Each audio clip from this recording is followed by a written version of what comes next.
स्वतंत्रता और आत्मविकास। मनुष्य की आत्मा की खोज भी स्वतंत्रता की एक हवा में संभव है।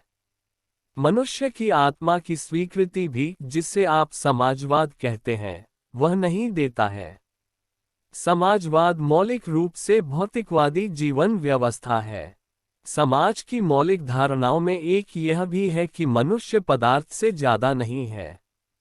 इस बात को थोड़ा समझ लेना आवश्यक है, क्योंकि मेरी समझ में ऐसा समाजवाद जो मनुष्य की आत्मा को स्वीकृति नहीं देता, बहुत घातक सिद्ध होगा। उन मित्र ने आगे पूछा है कि यदि हमें अपनी आत्मा को खोजना है तो समाजवाद की आलोचना का इससे क्या संबंध है? यह संबंध गहरा और सीधा है।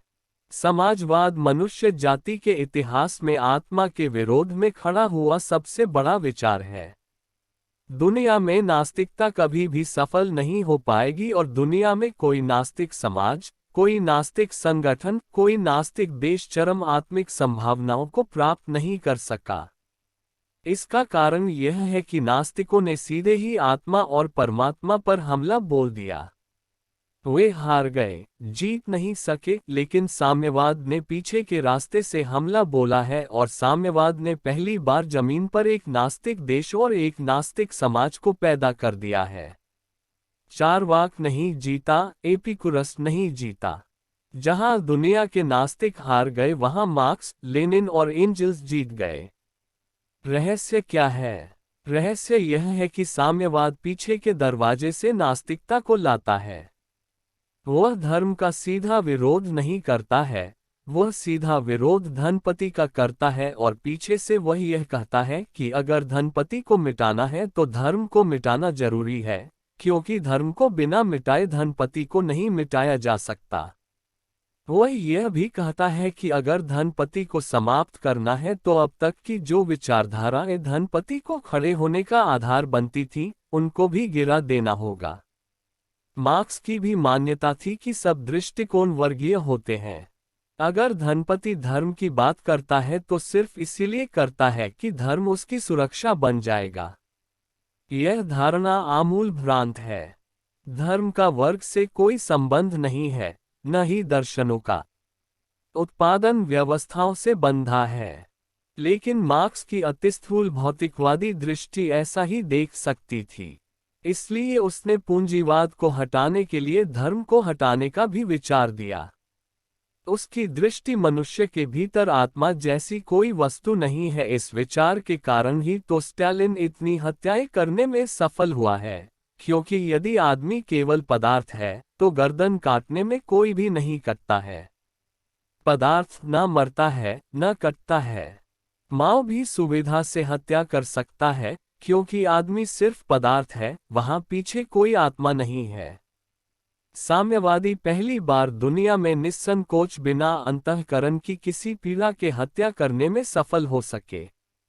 उसका कारण केवल यही है कि आदमी की आत्मा को इनकार ही कर दिया गया है और आदमी की आत्मा के विकास और आविष्कार की जो संभावनाएं हैं वे भी क्षीण करने का प्रयत्न निरंतर चलता रहा है। इस संबंध में भी दो बातें समझ लेनी आवश्यक हैं।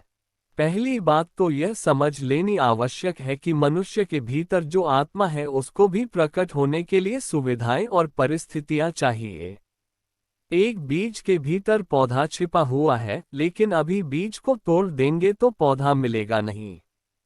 पौधा छिपा है जरूर, लेकिन प्रकट होने के लिए व्यवस्था चाहिए, पानी चाहिए, खाद चाहिए, जमीन चाहिए, सूरज की किरणें चाहिए, कोई प्रेम करने वाला चाहिए जो उस बीज के भीतर से पौधे को प्रकट कर पाए। प्रत्येक आदमी के भीतर आत्मा बीज की तरह है। आदमी को काटने से मिलेगी नहीं, इसलिए प्रयोगशाला में आदमी की आत्मा कभी भी न पाई जा सकेगी। मैंने सुना है, मार्क्स ने कभी मजाक में कहा था कि मैं तुम्हारे ईश्वर को मान लूंगा अगर प्रयोगशाला की टेस्ट ट्यूब में ईश्वर को पकड़कर बताया जा सके। और फिर उसने यह भी कहा, ध्यान रहे, भूल कर कहीं अपने ईश्वर को प्रयोगशाला की टेस्ट ट्यूब में ले मत आना, क्योंकि जो ईश्वर टेस्ट ट्यूब की पकड़ में आ जाएगा वही ईश्वर ही क्या रह जाएगा। नहीं, ईश्वर को टेस्ट ट्यूब में नहीं पकड़ा जा सकेगा। इसका यह अर्थ नहीं है कि वह नहीं है। टेस्ट ट्यूब बहुत छोटी चीज है और आदमी के शरीर को काट कर भी हम उसकी आत्मा को नहीं पकड़ पाएंगे। इसका यह अर्थ नहीं है कि वह नहीं है। अगर मेरे मस्तिष्क को अभी काट दिया जाए तो वहां कोई विचार जैसी चीज नहीं मिलेगी। लेकिन विचार है। अगर आपके हृदय को काटा जाए तो वहां प्रेम जैसी कोई चीज नहीं मिलेगी, लेकिन प्रेम है। प्रमाण क्या है? प्रयोगशाला में कहीं पकड़ में आता है। आप सिद्ध नहीं कर सकते हैं कि प्रेम है, क्योंकि हृदय के खोजने से, तोड़ने फोड़ने से कहीं उसका कोई पता नहीं चलता। लेकिन फिर भी आप जानते हैं कि वह है और आप कहेंगे कि दुनिया भर की प्रयोगशालाएं सिद्ध कर दे कि प्रेम नहीं है तो भी मैं मानने को राजी नहीं हूं, क्योंकि मैंने प्रेम को जाना है, अनुभव है, पदार्थ के पार है।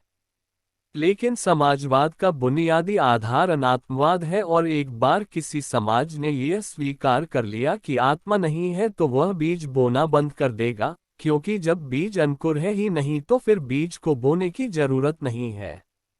मनुष्य जाति के ऊपर सबसे बड़ा दुर्भाग्य यह होगा कि यदि यह स्वीकृत हो जाएगा कि आत्मा नहीं है तो आत्मा का प्रकट होना निरंतर धीरे धीरे बंद हो जाएगा। बीज पड़े पड़े सड़ जाएंगे, लेकिन उनसे अंकुर नहीं आएंगे। अगर लोगों ने यह मान लिया कि बीजों में वृक्ष होते ही नहीं तो कौन बीज को बोएगा, कौन बीज को पानी देगा, कौन बीज को बड़ा करेगा? समाजवाद की सबसे खतरनाक धारणा उसका शरीरवाद है। और यह भी ध्यान रहे कि आत्मा को प्रकट होने के लिए जो सुविधाएं चाहिए वह समाजवाद छीन लेता है। अभी जो समाजवाद आएगा वह निश्चित छीन होगा, क्योंकि अभी समाजवाद को लाने के लिए पहली आवश्यकता तो यह है कि आदमी की स्वतंत्रता छीन ली जाए। और आदमी की स्वतंत्रता का बहुत बड़ा हिस्सा उसकी आर्थिक स्वतंत्रता है। अर्जन की स्वतंत्रता, अर्जित के स्वामित्व की स्वतंत्रता आदमी की मूलभूत स्वतंत्रता है। मैं जो पैदा करूं वह मेरा हो सके, मैं जो निर्मित करूं वह मेरा हो सके। मनुष्य की बुनियादी स्वतंत्रता है उसकी आर्थिक स्वतंत्रता। उसके हाथ से आर्थिक स्वतंत्रता के छीने बिना समाजवाद स्थापित नहीं हो सकता। हाँ, यदि पूंजीवाद ठीक से विकसित हो जाए तो किसी आदमी की स्वतंत्रता बिना छीने समाजवाद का जन्म हो सकता है। वह जन्म होगा पूंजी के अत्यधिक हो जाने पर, उसके पहले नहीं। इसलिए अभी दुनिया में कोई भी देश, अमेरिका भी, अभी उस हालत में नहीं आ सका है जहां समाजवाद सहज जन्म ले ले। लेकिन अमेरिका शायद 50 वर्षों में उस जगह आ जाएगा। अभी तो हमें बलपूर्वक समाजवाद आरोपित करना पड़ेगा। आरोपित समाजवाद में स्वतंत्रता का हनन होगा और जितनी स्वतंत्रता मरती है उतनी ही भीतर आत्मा के फैलने की संभावना कम हो जाती है। आत्मा के लिए स्वतंत्रता का आकाश चाहिए और जब आर्थिक स्वतंत्रता छिनती है तो दूसरा हमला मनुष्य की वैचारिक स्वतंत्रता पर होता है, क्योंकि समाजवाद के पक्षधर यह कहते हैं कि अगर हम वैचारिक स्वतंत्रता दें तो हम समाजवादी व्यवस्था का निर्माण नहीं कर पाएंगे। इसलिए हम समाजवाद से विपरीत विचारधारा को स्वीकार नहीं करेंगे। रूस में एक ही दल है और कैसे मजे की बात है कि एक ही दल चुनाव भी लड़ता है। इसी कारण स्टालिन को दुनिया में जितने वोट मिलते थे उतने किसी आदमी को कभी नहीं मिले। 100% वोट स्टालिन को मिलते थे और उसका प्रचार सारे विश्व में किया जाता था कि स्टालिन को 100% वोट मिल रहे हैं। कोई यह पूछेगा नहीं कि उसके विपरीत कौन खड़ा था। उसके विपरीत कोई खड़ा ही नहीं है। इस बात का अर्थ क्या है? इस बात का अर्थ यह है कि विचारों की कोई स्वतंत्रता नहीं है। पिछले 50 वर्षों में रूस में अद्भुत घटनाएं घटी हैं। वैज्ञानिकों को भी सरकार आज्ञा देती है कि किस भांति सोचो। उनको भी कहती है कि कौन सा सिद्धांत निकालो, उनको भी कहती है कौन सा सिद्धांत मार्क्स के अनुकूल नहीं है। तो रूस में पिछले 30 वर्षों में बायोलॉजी में इस तरह के सिद्धांत भी चलते रहे जो सारी दुनिया में कहीं मान्य नहीं है। सारी दुनिया में प्रयोगकर्ता कह रहे थे कि यह गलत है, लेकिन स्टालिन की आज्ञा के अनुसार वे सही थे। स्टालिन के मरने पर वे गलत हो गए, उसके पहले वे गलत नहीं हो सके। रूस के वैज्ञानिक भी हाँ में हाँ भर रहे थे कि यही ठीक है, क्योंकि वैज्ञानिक को भी पार्टी निर्देश पर जीना है। 1917 के पहले रूस ने दुनिया के श्रेष्ठतम बुद्धिमान लोग पैदा किए। उनके नाम भी स्वर्णाक्षरों में लिखने योग्य हैं। लेकिन 1917 के बाद उस हैसियत का एक आदमी भी रूस पैदा नहीं कर सका। Leo Tolstoy, Maxim Gorky, Turgenev, Gogol, Dostoevsky या चेखव आदि की हैसियत का एक आदमी भी रूस 50 वर्षों में पैदा नहीं कर पाया। बात क्या है? रूस ने लेखक पैदा किए, पुरस्कार दिए, विचारक पैदा किए, पुरस्कृत किए, लेकिन एक भी विचारक उस गरिमा का नहीं है जो रूस ने अपनी गरीबी के और अत्यंत परेशानी के दिनों में पैदा किए थे, जो उसने जारों की अत्यंत हीन व्यवस्था में पैदा किए। उतने विचारशील, उतने बुद्धिमान, उतने सृजनात्मक व्यक्तित्व भी रूस पैदा नहीं कर पाया। बात क्या है? वह पैदा होने की जो मूलभूत संभावना है, आत्मा के जन्म और विचार की स्वतंत्रता, वही छीन ली गई है। तुर्गनेव कैसे पैदा हो? दोस्तोवस्की कैसे पैदा हो? लेनिन भी वापस रूस में पैदा नहीं हो सकता। लेनिन को भी पैदा होने के लिए अमेरिका या इंग्लैंड खोजना पड़ेगा। लेनिन भी रूस में पैदा नहीं हो सकता। सच तो यह है कि जो जानते हैं वे कहते हैं कि लेनिन को भी जहर देकर ही मारा गया। जिस आदमी ने क्रांति की थी, जिस आदमी ने रूस को समाजवादी बनाना चाहा था, वह भी मारा ही गया। दूसरा आदमी था ट्रॉट्स्की, जिसने क्रांति में दूसरा बड़ा हिस्सा लिया था। वह भागता फिरा था। उसका कुत्ता छूट गया था। रूस में तो कम्युनिस्टों ने उसके कुत्ते की भी हत्या कर दी और फिर मैक्सिको में जाकर उसकी भी हत्या कर दी। मनुष्य जाति के इतिहास में इतने बड़े पैमाने पर हत्या का खेल कहीं भी नहीं हुआ। सरल था, क्योंकि आत्मा है ही नहीं, सिर्फ पदार्थ है। तो गुड्डे गुड्डियों को मारने और काटने में क्या अंतर पड़ता है? और फिर यह भी जरूरी है कि जिनके भीतर आत्मा ही नहीं, उन मनुष्यों की स्वतंत्रता की भी क्या जरूरत है? समाजवाद अगर ठीक से सफल हो, जैसा समाजवाद आज है, तो वह प्रत्येक आदमी को मशीन में बदल लेने को तैयार है।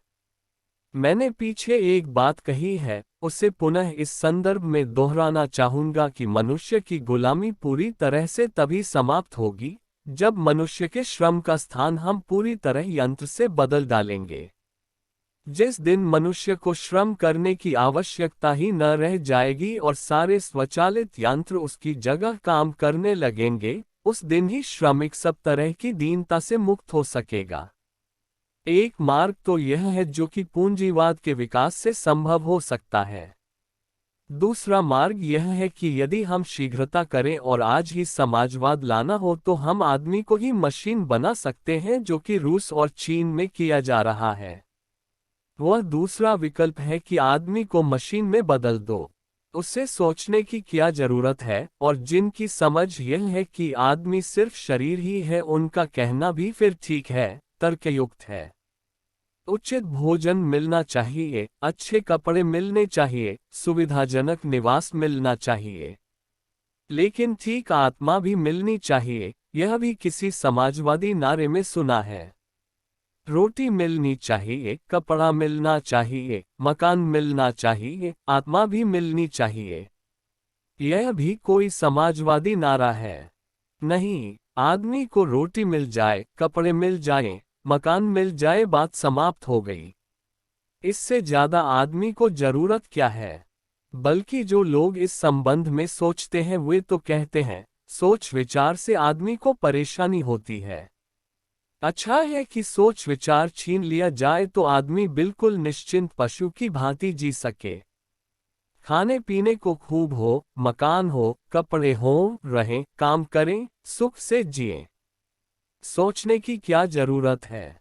सोचने से चिंता पैदा होती है, सोचने से परेशानी पैदा होती है, सोचने से बगावत पैदा होती है, सोचने से आदमी के भीतर हजार तरह की बातें उठती हैं। सुख में बाधा पड़ती है, सोचना छोड़ दो। समाजवादी कहेगा कि सुख से रहो, सोचने की क्या जरूरत है, और इंतजाम करेगा कि सोचने की कोई आवश्यकता न रह जाए। व्यवस्था उसने की भी है। सबसे बड़ी व्यवस्था तो यह की है कि प्रत्येक बच्चे के मन में इसके पहले की बुद्धि पैदा हो, समाजवाद की गलत सही धारणाओं को ठूंस कर डाल दो, ताकि जब उसमें विचार पैदा हो तब तक उसकी आत्मा जंजीरों में कस गई हो।